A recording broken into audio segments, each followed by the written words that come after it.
mystical light beings, and welcome to Lena Mystic, where we embrace our spiritual awakenings by identifying our personal power and authentic selves. I'm here to help you to decode spiritual signs and synchronicities so that you can get on your authentic path to purpose. Today's video is just a collective message, so if you're here, you're meant to be.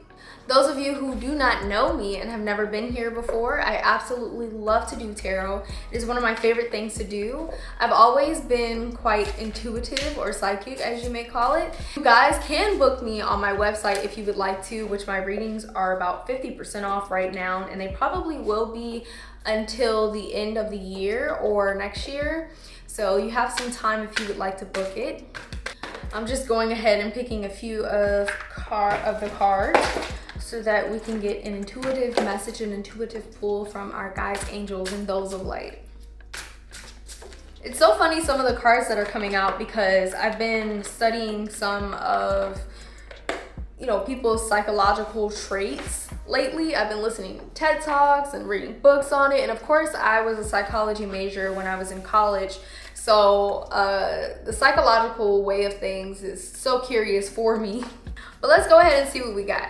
So the one that made me laugh a little bit is the self-sabotage one, because it's so silly that I was actually listening to YouTube and a random video started playing about self-sabotage and why we do that. And the video says that the reason why we self-sabotage is because we have that inner child voice where if someone in our childhood told us we weren't good enough, or maybe we got a bad grade on something and it weighed heavy on us, or maybe our parent was having a bad day and they yelled at us and we thought that we were just annoying and we thought we weren't good enough, whatever the situation may be, that inner child is struggling with believing that they are worth what they desire. So the best way to work around that is to tell yourself that what you desire is, you're worthy of it, and you're worthy of whatever you want to bring into your life that is of your greatest and highest good. It also reminds us, that video that I was talking about just now, it reminds us that we must put ourselves in worthy environments. If we desire something, if we were the person who had what we desire, what environments would we be in? What foods would we be eating? What drinks would we be drinking? Who would we be talking to? Whose calls will we allow ourselves to receive, and whose calls will we dismiss? So ask yourself, if you were in the optimal situation and position in your life, what would you be welcoming into your life rather than excluding from it? So stop self-sabotaging, stop letting that inner child be fearful and think that you're not worthy of something because you are. So make your environment worthy for you. Make sure the books that you're spending your time on are worthy for you. The shows that you're watching are worthy for you. In a sense, maybe even teaching you something. And of course, allow yourself to have rest time as well. But remember that balance is so important. So if you want to have rest time, set aside rest time. But when you have goals, make sure you're also completing those goals as well. Make sure that you are rewarding yourself with that balance, giving yourself the proper balance in your life. Nine of Swords is definitely telling me that a lot of us here have been struggling to sleep at night, have been feeling a huge amount of anxiety and stress from whatever is going on in our lives, whether it be you lost someone, or you feel like you lost a sense of yourself, or you just feel distant from everyone, maybe even lost a job, whatever the case is. I do feel a lot of loss. And with the Emperor, it's speaking to the strength that you have to be able to handle what you're going through right now, and being able to believe in yourself, which is funny because we also have the Have Faith card. So whatever you're going through, you're being asked to have faith and know that whatever you're going through, you will get through it, you will work through it. Just trust. Think of any other situation that you thought that you wouldn't get out of, and then you found a way, you found the path, you found the yellow brick road. Think of those situations to empower you, to help you get out of wherever you are. You're not trapped, although you may feel like you are. Four of Pentacles, oddly enough, today is giving me the vibe of really sitting and being present with where you are in your life. Now, a lot of us may feel like we failed somewhere or that we lost something or we're not doing too well, but where are you doing well in your life? Are you doing well with your confidence? Are you doing well with your nutrition? Are you doing well with working out? Are you doing well with your homework assignments? Where are you doing great in your life? And then really honor that thing and give gratitude that you had enough strength to be great at that thing despite whatever else is going on in your life.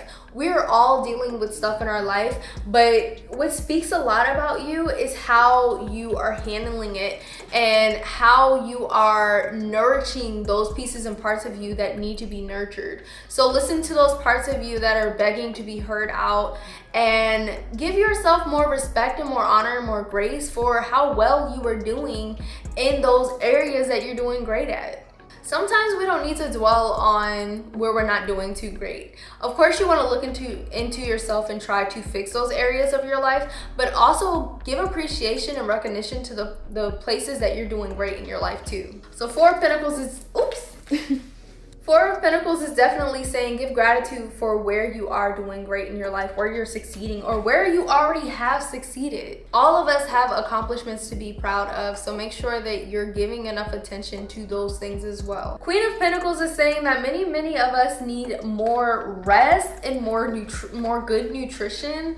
I think for the first time in a while, with the Queen of Pentacles, I'm also getting the sense of saving up, and I wonder if that's because of the holiday season approaching, that saving up could really be beneficial so that you don't feel insecure about the finances that you made or anything, but you're more so being strategic with your financial income. Three of Pentacles, it's funny because I think most of your cards are pentacles. Yeah, most of them are pentacles. So finances is a big deal right now, and I would say, especially because it's the colder seasons anyway, try to save up a lot of that money. Set it aside. 10% every paycheck is something that everybody should be doing. I myself cannot even say I do that, although I know I'm supposed to, but 10% of every paycheck you should be setting aside. Of course, after you've taken care of all of your necessities, if you can do that, set aside 10%, and that should really help you out for any emergencies or any things that you want to spend your money on eventually. But Three of Pentacles is really asking you to enjoy something, actually do something that you enjoy, whether it be going somewhere or creating something. But all of this anxiety with the Nine of Swords, you're being asked to do something as a gateway for you, not necessarily to escape, but to cope, to deal, to process whatever you're dealing with right now.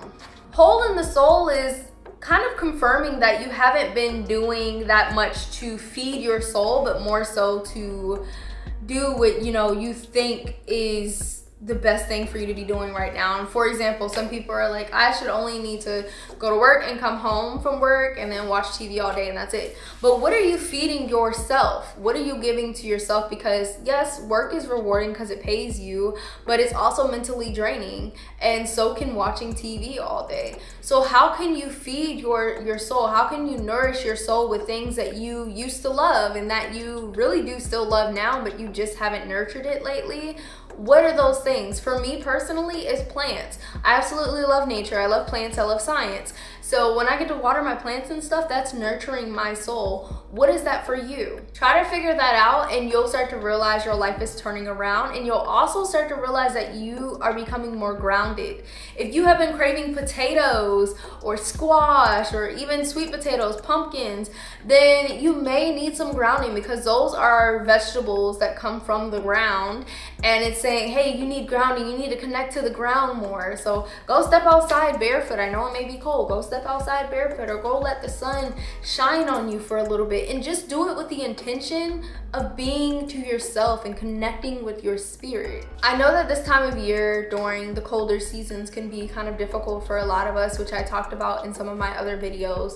But the best thing for you to do right now is to really try to remain grounded, whether that is buying certain crystals that have certain colors in it that can ground you, painting or watering your plants, talking to your plants, whatever it is, find something that helps to ground you. A lot of the time it is prayer or being outside or even speaking to people, figuring out yourself even. So whatever the case may be, do what it takes to remain grounded. I hope that this video found all the people that it was meant to, and I hope that it brings light, love, peace, positivity, and grounding into your life. Thank you so much for watching. Make sure to like, share, subscribe, and comment down below, and I will see you in another video. See you guys.